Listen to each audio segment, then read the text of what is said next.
To access your space survey, you're going to click on the link sent in your email. This is going to bring you to our AIM database.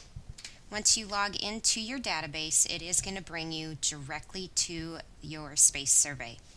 You'll want to make sure that you bookmark this page. This is going to make it easy for you to access this without having to track down that email.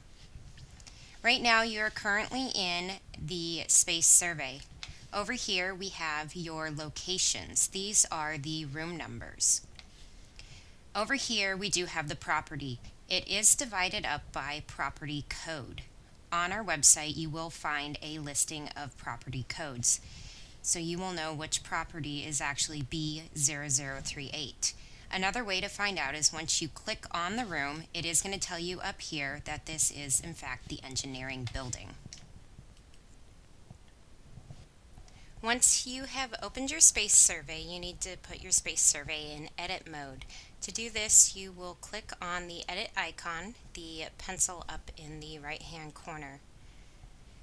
Now that you are in edit mode, you will see that you have a save option and also a cancel option. One thing to keep in mind is that AIM will log you out if it sits idle for too long. So you want to make sure that periodically you do hit this save button. If it does log you out, anything you've entered since the last time you have saved will not be saved and you will have to redo that. You will then go to your locations. You'll need to click on each location and verify that the data is either correct or make changes necessary. When you're in your survey location, the two things that we are looking for are the location data and then organizational occupancy. At this time, we are not surveying the other three items, so you can go ahead and ignore those items.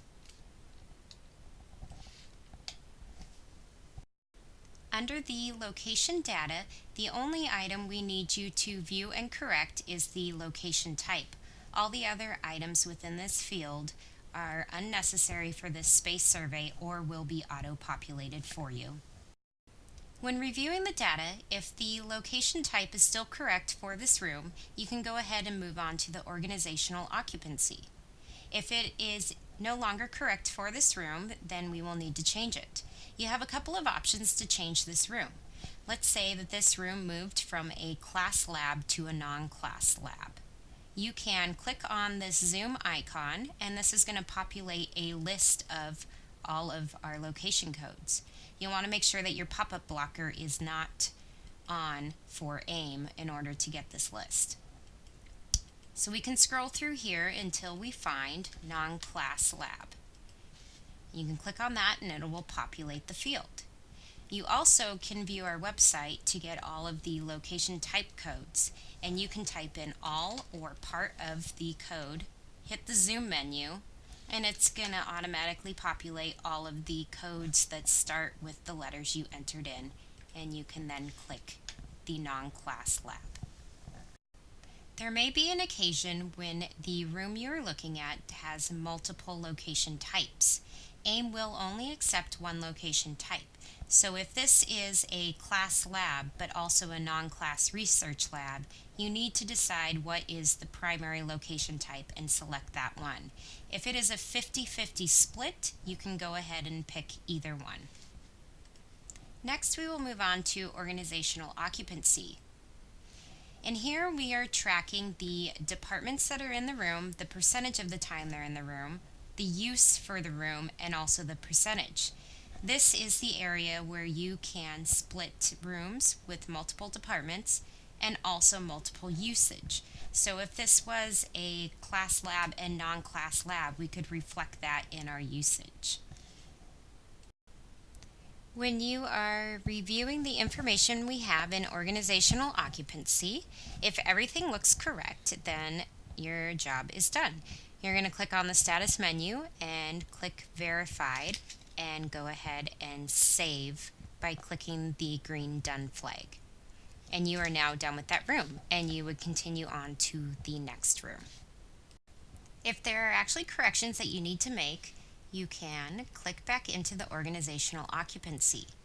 You can then click on the load menu. This is going to automatically bring up what we currently have. By clicking on the organization here, you're now in edit mode, so you can go ahead and make corrections. We will go ahead and go through a couple of scenarios on possibilities for your rooms. First scenario, let's say that you have the wrong organization. You can go in and delete this organization. You can either type in the organization from our org codes located on the website and click the zoom menu to autofill it. Or you can click the zoom menu and it will automatically populate all of the organizations within your department. Once you have done that and everything else is correct, you're going to hit the green done flag to get you out of this screen. For scenario number 2, let's say that the only change is in the use code. Again, you will go ahead and hit the load menu to populate what we currently have. Click on your organization, and we are going to make the changes down here in the usage area. Go ahead and click on the current use code, and here we can make our changes. Just like location type, we can click the zoom menu and scroll through to find our use code. Or we can type in all or part of the word, hit the zoom menu, and select from there. You will make sure the percentage is correct, and then you need to add a start date. When you click the box, a calendar will pop up, and you can just select today's date.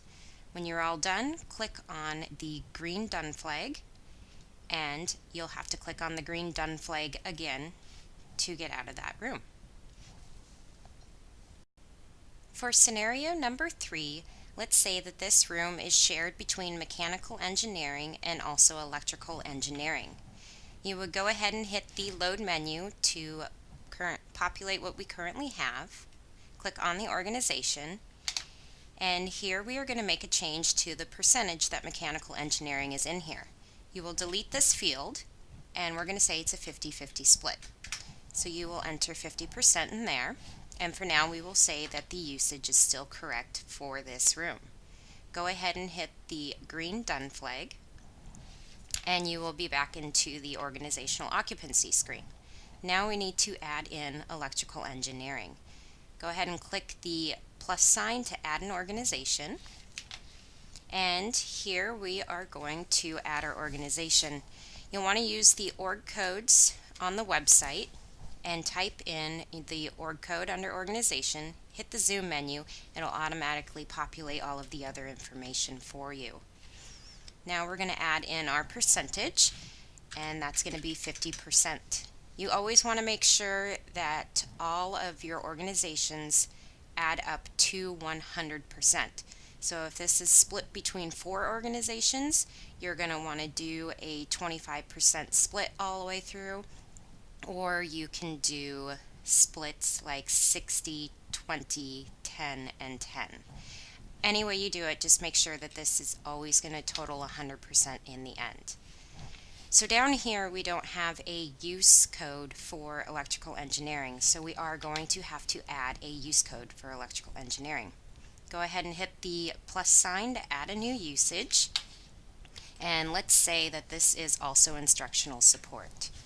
So you can go ahead and enter that in, and we are going to say that it's 100% instructional support for electrical engineering also. Click on today's date, and you are going to hit the green done flag, and then again hit the green done flag to bring you back to the organizational occupancy. Scenario number 4, let's say that the use codes for these organizations are actually split between instructional support and organized research. You can go into the organization and back to the usage, and we can make our splits here. Let's say that mechanical engineering uses this room 25% for instructional support. Go ahead and enter in that number and hit the green done flag. We can now go ahead and add another use here.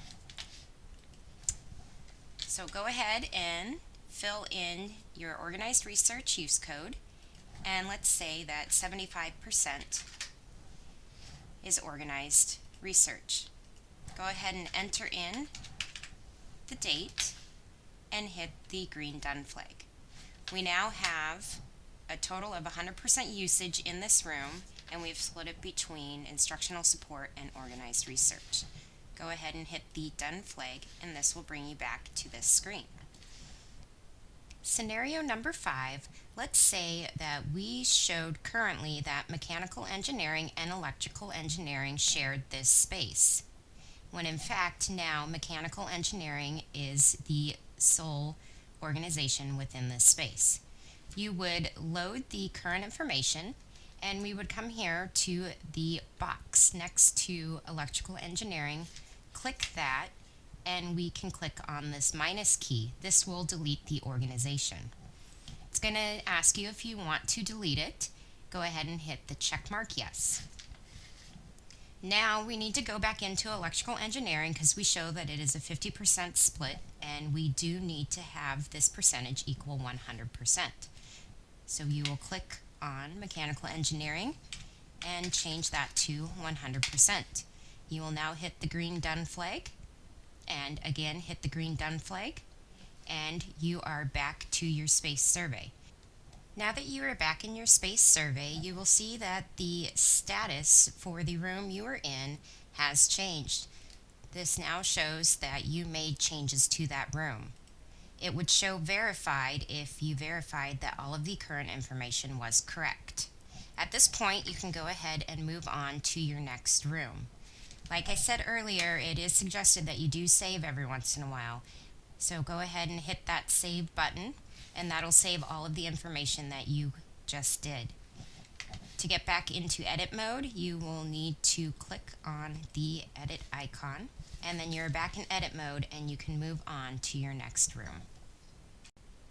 As you are going through your space survey, you may come across rooms that are no longer allocated to your department, or you may find that there is a room missing from your space survey that is in fact allocated to your department. There are a couple of ways that you can inform me of this information.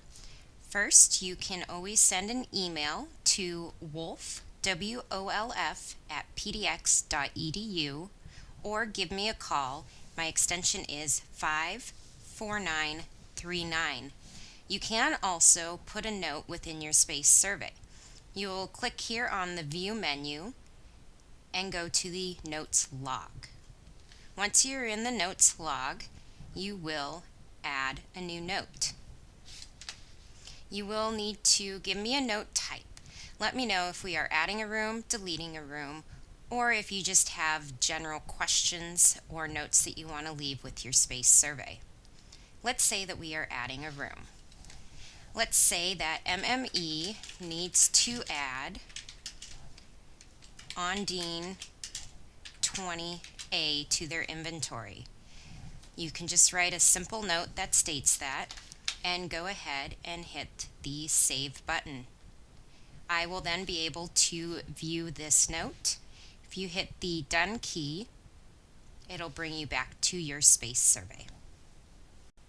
Once you have gone through all of your survey locations and made changes or verified that the information we had was correct, you will need to send me your space survey.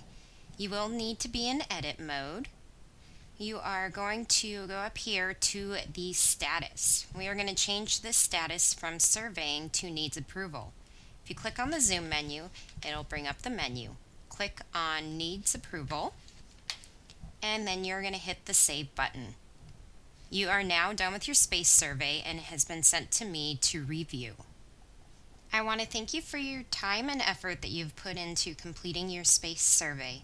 If you have any questions, please don't hesitate to give me a call at extension 54939, or you can send me an email at wolf, WOLF, @pdx.edu.